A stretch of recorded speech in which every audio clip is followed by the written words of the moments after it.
Of all the economic development issues facing the Mahoning and Shenango valleys, local economic experts agree that population loss is among the most serious, which is why a plan is now in place to repopulate the area.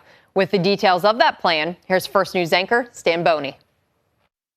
The Census Bureau divides the United States into metropolitan statistical areas, or MSAs. Our statistical area is known as the Youngstown-Warren-Boardman MSA. It includes Mahoning and Trumbull counties in Ohio and Mercer County in Pennsylvania. In 2010, 565,000 people lived in our MSA. Last year, it was 536,000, a loss of 29,000 people, a 5% drop, or about 7 people every day over 12 years. Only the Charleston, West Virginia MSA had a larger percentage decrease in population.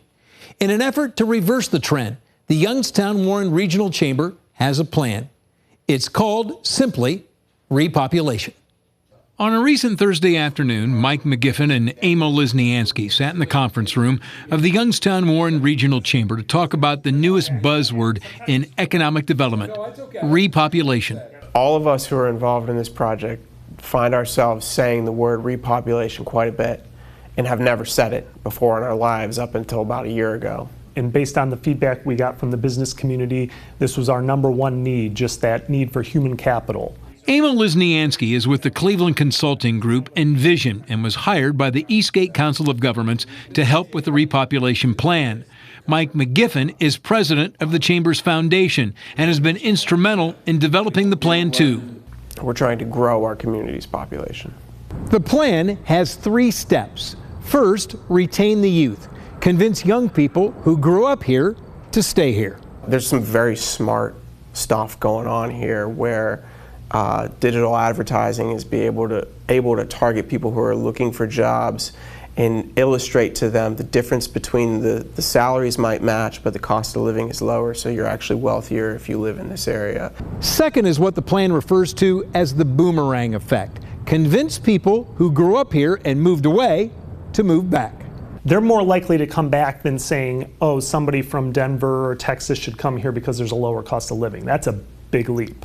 One enticement, and it's being done in other cities, would be to pay people to return. Tulsa, Oklahoma has a program where they will relocate you for a $10,000 bonus paid out over 2 years if you're a remote worker. So that return aspect of this strategy, the boomerangs, if you will, is huge in what we're doing. The third step of the repopulation plan is immigration, bringing in refugees from countries like Syria, Ukraine, or Venezuela, and make sure they settle here legally.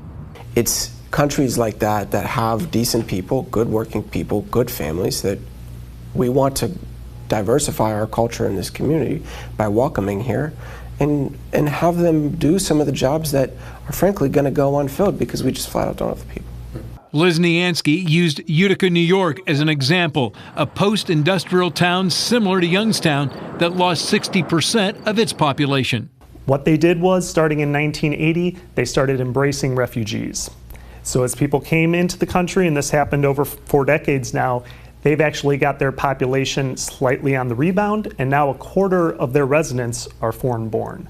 The repopulation plan is just in the beginning stages. The marketing strategies are still being formulated, but there will be marketing strategies.